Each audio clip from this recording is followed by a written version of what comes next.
Hey guys, welcome back to The Readers. I hope you are having an amazing day. Let's get right into the stories. The first one is an entitled People's Story. My wife and I bought our dream home 3 years ago in what seemed like the perfect neighborhood. The houses were well maintained, the streets were clean, and the community had that small town feel despite being just outside a major city. The only downside, a homeowners association with some of the most ridiculous rules I'd ever seen. When we moved in, we were given a binder, yes, an actual physical binder, filled with HOA regulations that covered everything from acceptable mailbox colors to how many hours you could leave your holiday decorations up. Most of it was standard stuff, albeit overly specific, and we figured we could live with it considering how nice the neighborhood was otherwise. One of my favorite features of our new home was the large stone fireplace in the living room. There's something deeply satisfying about a real wood fire on a cold winter night, and I'd grown up helping my dad chop and stack firewood. To me, it wasn't just about staying warm, it was about continuing a family tradition. That first summer, I invested in a quality chainsaw and spent weekends clearing some dead trees on our property. By fall, I had a substantial stack of seasoned firewood neatly arranged alongside our garage. I even built a small wooden shelter for it to keep the logs dry. It was visible from the street, but it looked neat and tidy. I'd even checked the HOA rules beforehand to make sure there were no restrictions about firewood storage.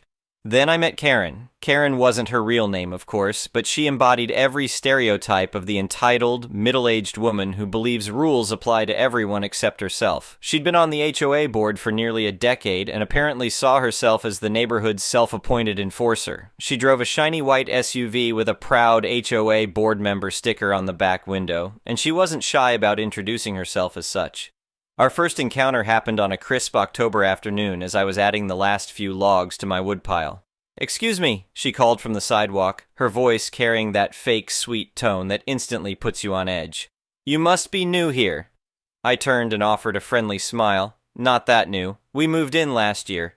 She walked up my driveway without waiting for an invitation, clipboard in hand. "Well, I'm Karen Mitchell, HOA board treasurer. I don't believe we've formally met." "Nice to meet you," I replied, extending my hand, which she ignored. "I'm actually here about this." She gestured to my woodpile with a grimace. "It's a bit of an eyesore, don't you think?"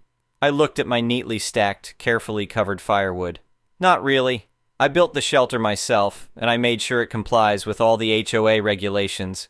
Karen flipped through some papers on her clipboard. "Well, there's nothing specifically about firewood in the guidelines, but Section 8, Paragraph 3 does state that all exterior features must maintain the aesthetic harmony of the neighborhood." I resisted the urge to roll my eyes. "It's firewood, for my fireplace, and it's neatly stacked in a purpose-built shelter that matches our house." "Still," she said with a tight smile, "the board would prefer if you moved it to your backyard where it's not visible from the street." "I'll consider it," I said, not wanting to argue, but also having no intention of moving several cords of wood just to appease this woman's aesthetic sensibilities. Karen seemed satisfied with that response and left with a warning that she'd check back soon to see what I'd decided. I promptly forgot about her request as winter approached and we began enjoying our fireplace regularly. That's when the wood started disappearing. At first, I thought I was losing my mind. I could have sworn the stack was higher the day before. Then I started paying attention and realized that every few days the pile would be noticeably smaller, usually by about 10 logs at a time. Initially, I suspected neighborhood kids might be taking it for bonfires, but it seemed odd that they'd keep coming back to the same house repeatedly. My wife suggested maybe it was animals somehow, but that made even less sense. These were heavy oak logs, not something a raccoon could carry off. I decided to set up a trail camera pointed at the woodpile. I'd used these for hunting before and knew they'd capture any movement day or night. Within 3 days, I had my answer. The footage showed Karen, yes, HOA Karen, pulling up in her white SUV in the middle of the afternoon when most people were at work. She'd park in front of our house, calmly walk up to my woodpile, load about 10 logs into a fancy wicker basket, and drive away. She did this twice in 3 days, bold as brass in broad daylight. I was furious. This wasn't just stealing, it was the sheer entitlement of it that got to me. She clearly felt she had every right to take what wasn't hers. That evening, I showed the footage to my wife. "That's insane," she said, watching Karen casually take our property. "Are you going to confront her?" "I think I'll pay her a visit tomorrow," I replied. The next day was Saturday, and I made my way to Karen's house, a large colonial with immaculate landscaping about 3 blocks from ours. As I approached her front door, I noticed something that made my blood boil, a perfectly stacked pile of firewood on her porch that looked suspiciously familiar. I knocked on the door, and Karen answered wearing an apron, looking like she'd stepped out of a Home and Garden magazine. "Oh, hello," she said, clearly surprised to see me. "What can I do for you?" "I think you have something that belongs to me," I said, nodding toward the firewood. Her expression didn't change. "I don't know what you're talking about." "I have you on camera taking firewood from my property on multiple occasions," I said, trying to keep my voice level. "That's theft, Karen." For a moment she seemed caught off guard, but she recovered quickly. "Don't be ridiculous, that's community firewood." I blinked, genuinely confused. "Community firewood? There's no such thing. That's wood I cut, split, and stacked myself." "Well," she said with an air of superiority, "the HOA board decided that since your wood pile is an eyesore, it should be redistributed for the benefit of the neighborhood. I've been taking some to elderly residents who can't cut their own wood." This was such a blatant lie that I almost laughed. First of all, there's nothing in the HOA rules that gives you the right to take my property. Second, I've watched the footage. You're bringing it to your own house. "Some of it goes to my house," she admitted without a hint of shame. "I am doing a community service, after all." "Karen, this is theft. Plain and simple. I want my wood back, and I want you to stop taking it. Otherwise, I'll file a police report and press charges." Her face hardened. "You wouldn't dare. Do you know how that would look? Suing your HOA board treasurer over a few pieces of firewood?" "I'm not suing anyone, I'm reporting a theft. Multiple thefts, actually." Karen's husband appeared in the hallway behind her. "What's going on, honey?" She turned to him. "Nothing, dear. Just a misunderstanding about the community outreach program." I spoke up before she could spin more lies. "Sir, your wife has been stealing firewood from my property. I have it on camera. I'm here to ask her to stop and return what she's taken." He looked genuinely confused. "What community outreach program?" "Never mind that," Karen snapped at him before turning back to me. "Look, I'll bring back what I have left, but I think you're making a mountain out of a molehill. It's just firewood." "It's the principle," I insisted. "And yes, I expect you to return what you haven't burned. I also expect you to never take anything from my property again."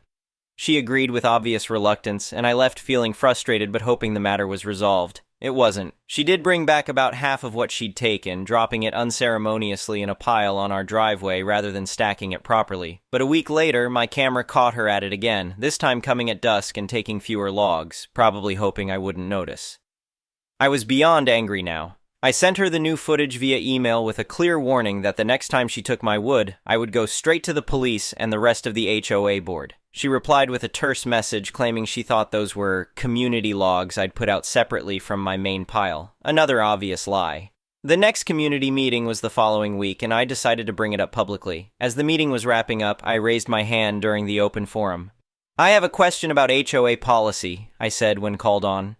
"Is there any provision that allows board members to take property from residents' yards without permission?"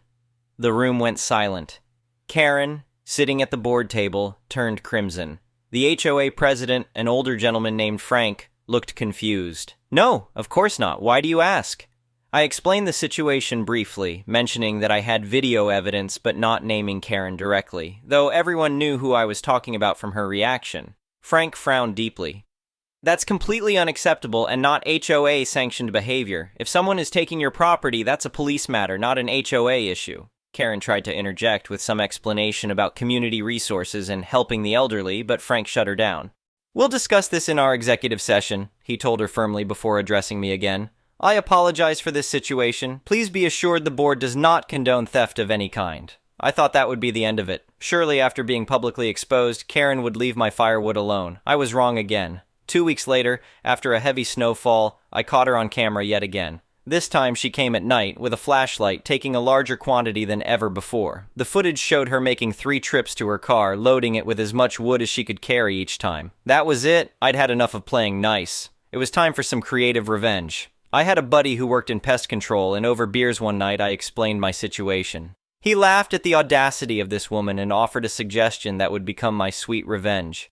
"I've got some logs from a recent termite job," he said. "They're completely hollowed out, like natural termite condos. They're safe to handle, but if they're brought indoors and kept warm, the dormant termites will wake up and start looking for new wood to infest. A plan formed in my mind. How many of these logs do you have? About a dozen. Was going to use them for a demonstration at a conference, but I can get more. Why? I smiled. I think I might have a use for them. The next weekend, I carefully arranged my new special logs at the top of my woodpile, making them the easiest ones to grab. They looked just like regular logs on the outside, maybe even a bit more attractive than my usual oak. I set my camera up as usual and waited. Karen didn't disappoint. 3 days later, with another cold snap in the forecast, she made her move. The camera caught her pulling up after dark, tiptoeing to my woodpile and, just as I'd hoped, selecting the easily accessible logs on top. My special delivery. She took all 12 termite logs plus a few regular ones, loading them into her car with an air of entitlement that still makes my blood boil when I think about it. I knew it would take time for the termites to become active and spread, so I tried to be patient. In the meantime, I reinforced my woodpile with a small lock and chain. Not enough to completely prevent theft if someone was determined, but enough to make it clear that the wood wasn't free for the taking. About 3 weeks later, I noticed unusual activity at Karen's house. A large truck with Premier Pest Control painted on the side was parked in her driveway. Over the next few days, more service vehicles appeared. Another pest control company, then a construction truck. The neighborhood gossip network worked its magic, and soon everyone knew. Karen had a massive termite infestation. Apparently, it had started in her living room, specifically in the decorative basket of firewood she kept next to her fireplace, and had spread to her hardwood floors and even some of the structural beams in her walls. I didn't gloat openly, but I couldn't help feeling a sense of satisfaction when I overheard her complaining to another neighbor at the mailboxes. The exterminator said it's the worst case he's seen in years, she lamented. We might have to move out for weeks while they treat the house. And the damage... She trailed off, looking genuinely distressed. Part of me felt a twinge of guilt. I hadn't intended to cause such extensive damage to her home, but then again, I had warned her multiple times to stop stealing from me, and she'd ignored every warning with a sense of entitlement that was truly breathtaking. The final chapter of this saga came about a month later at another HOA meeting. Karen wasn't present. She and her husband were apparently staying at a hotel while their house was being treated and partially rebuilt. Frank, the HOA president, announced that Karen had resigned from the board for personal reasons. After the meeting, Frank approached me in the parking lot. Strange thing about Karen's termite problem, he said casually. Pest control said it was unusual to see an infestation that severe start so suddenly, especially in winter. I kept my expression neutral. That is strange. The technician mentioned it seemed to originate from firewood brought into the house, Frank continued, giving me a knowing look. Apparently that's a common way for termites to spread. I met his gaze but said nothing. After a moment, Frank smiled slightly. Well, I suppose there's a lesson in all this about respecting other people's property. I suppose so, I agreed. He nodded and walked away, leaving me to wonder how much he had figured out.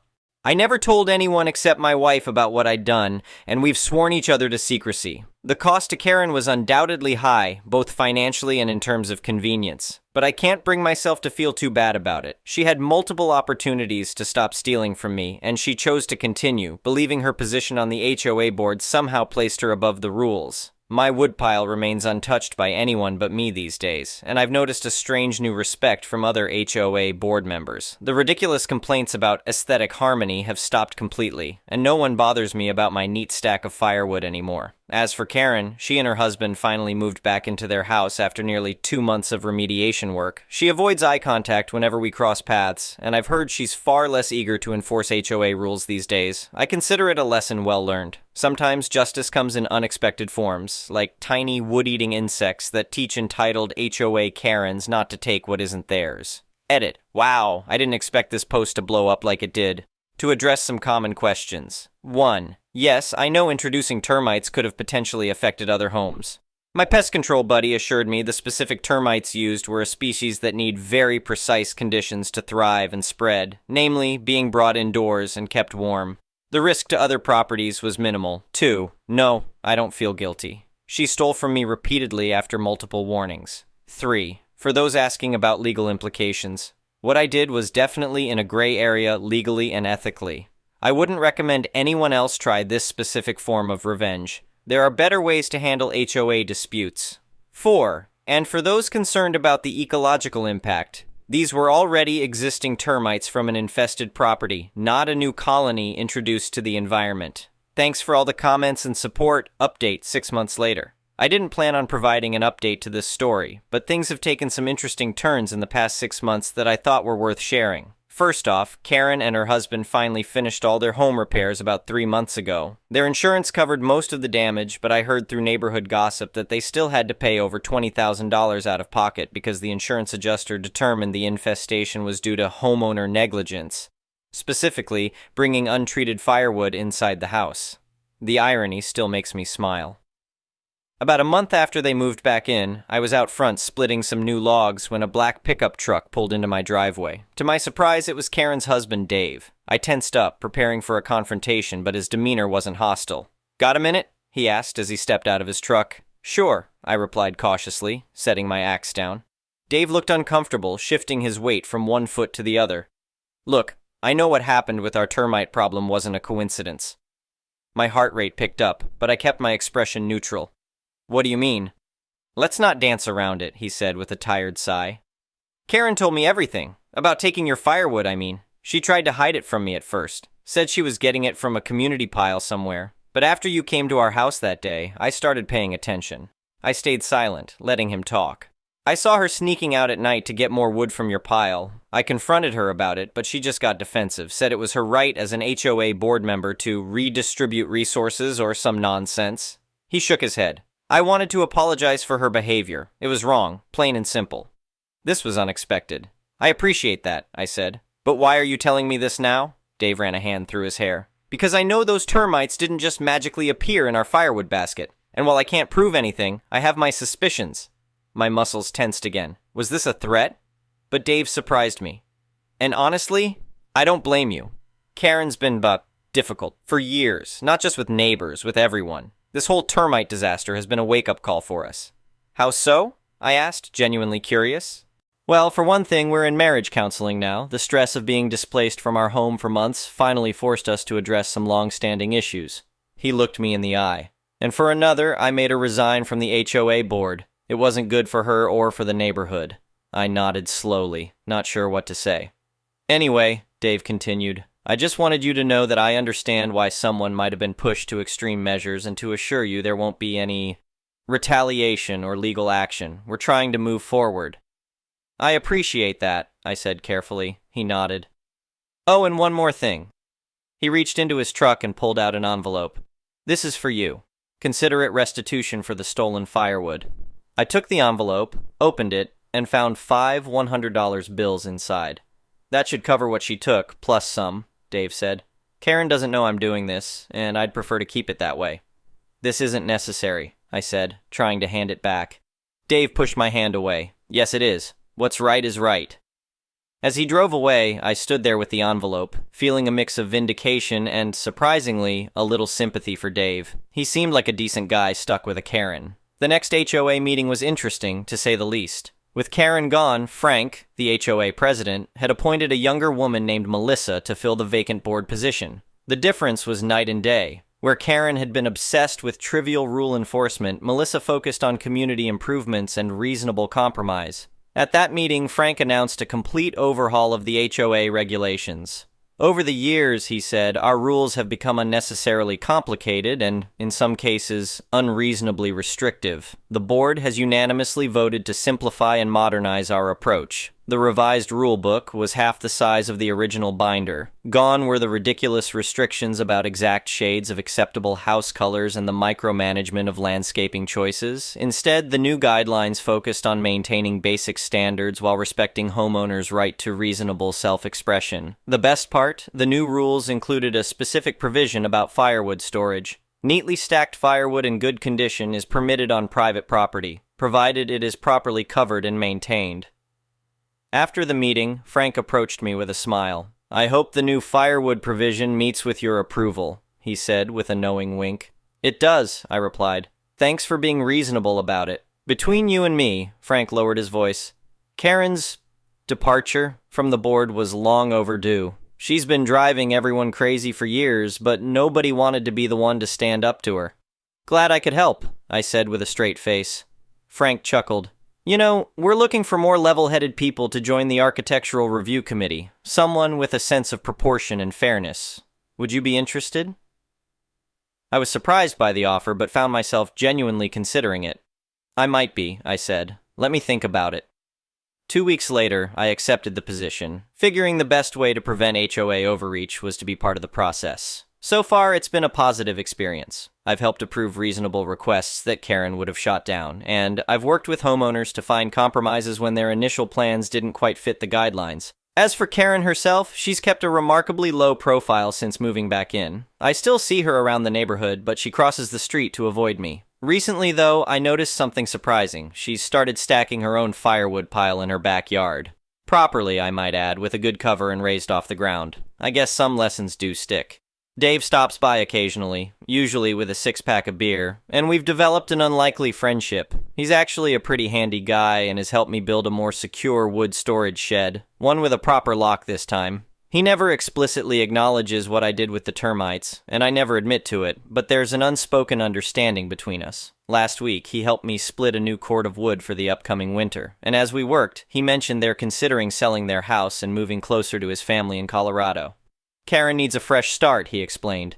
Somewhere she's not known as the termite lady or the HOA tyrant. I felt a twinge of guilt at that, but only a twinge. Actions have consequences after all. The neighborhood has changed for the better since the Great Termite Incident, as some neighbors jokingly call it, though never to Karen's face. The HOA is more reasonable. Property values have actually increased due to the more relaxed atmosphere attracting new buyers, and people are friendlier with each other now that they're not constantly worried about getting cited for trivial violations. My firewood remains untouched by anyone but me, though I've started a small community woodpile at the neighborhood park, with official HOA approval of course, where people can take a few logs if they're having a fire pit gathering or need some kindling. It was actually Frank's idea, and it's been a hit with the neighbors. A small gesture of goodwill that helps bring the community together. Sometimes I look back on the whole incident and wonder if I went too far. But then I remember Karen's entitled attitude, the way she repeatedly stole from me despite multiple warnings, and her complete lack of remorse until faced with consequences. I don't regret teaching her that lesson. In the end, my termite revenge did more than just stop a thief. It sparked positive change throughout the neighborhood. Sometimes it takes knocking down a few walls to build something better, or in this case, letting some tiny insects do the demolition for you. The firewood pile by my garage stands tall and undisturbed, a monument to standing up for yourself when someone crosses the line. And if the occasional neighbor asks me about the heavy-duty lock on my new wood shed, I just smile and say, "You can never be too careful these days. You never know what might be hiding in your wood pile." The next one is a malicious compliances story. This happened many years ago. I worked for a top U.S. banking institution. In our building, all of the other departments were allowed to wear blue jeans on Fridays. My manager decided that our department had to wear business attire on Fridays. To be clear, we had no customer-facing presence. Also, our department processes check deposits from ATMs, and they came in mesh bags from the armored couriers. They were usually quite filthy and were frequently wet in bad weather. So when our manager told us that we couldn't wear blue jeans on Fridays like every other department, the entire team was upset. Here is where we cue the malicious compliance. The next Friday, I went to my closet and found the most mismatched outfit I could put together, sticking completely to business attire. We are talking pastel floral print shirt with pants with bold-colored stripes. I put it on and proudly walked into the office. My manager just happened to be on vacation that week, so nothing was said about my ridiculously mismatched outfit. Fast forward to the next Friday, I, once again, chose the most hideous combination of an outfit that I could put together. Once again, I walked into the office with my head held high, confident in my business attire. Imagine my surprise when I walked in and everyone on my team had on hideous combinations of clothing. As you can imagine, my boss walks in and sees everyone in their various hideous outfits. The look on her face was priceless.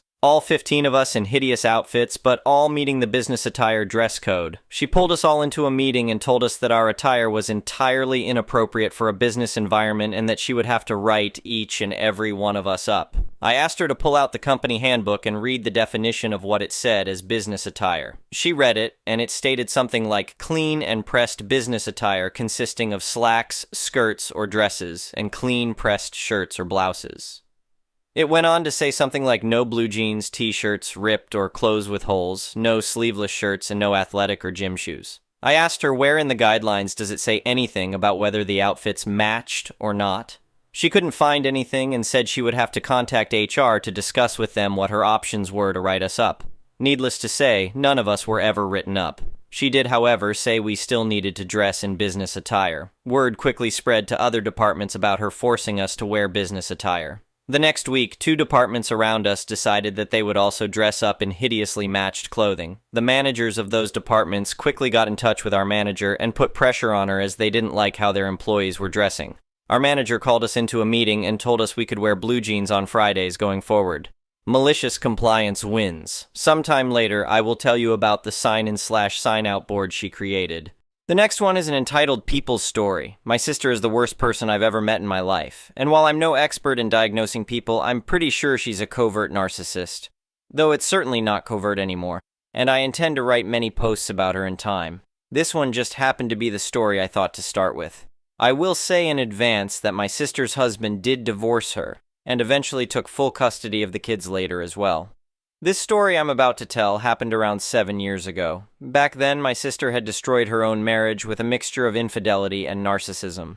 She still thinks I don't know she was a cheater because she cried to me for years that she doesn't do that, and cheating is a deal breaker for her. But she had 3 different affairs that I know of, one with a cousin of ours. Anyway, she split from her husband and they sold their house. She then ended up living out of an old 30-foot trailer on the family property next to the sub-building I live out of. Her children were all extremely undisciplined and made us miserable. My sister also refused to get a job. When confronted, she'd cry and say it would just be till her kids were back in school. Well, her kids went back to school and she still didn't get a job, and would cry again if confronted.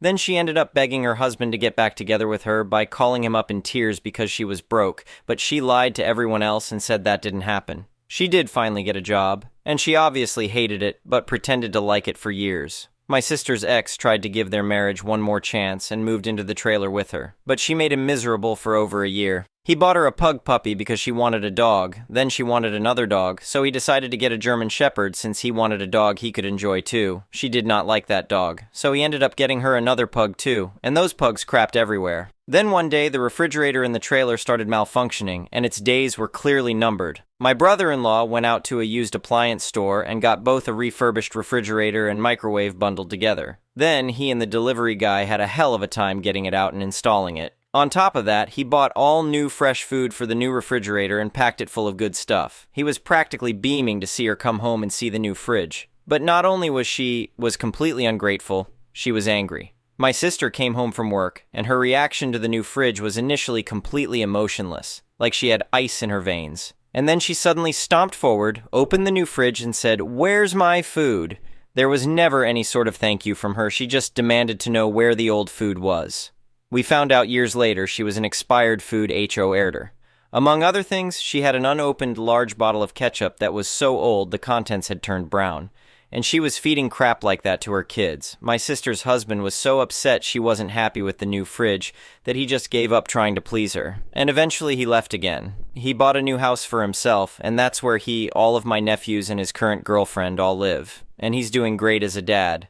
But my sister eventually lost everything, and she blames everyone but herself. Thank you for watching. I would really appreciate it if you could like the video and subscribe to our channel if you haven't already. We'll see you again tomorrow.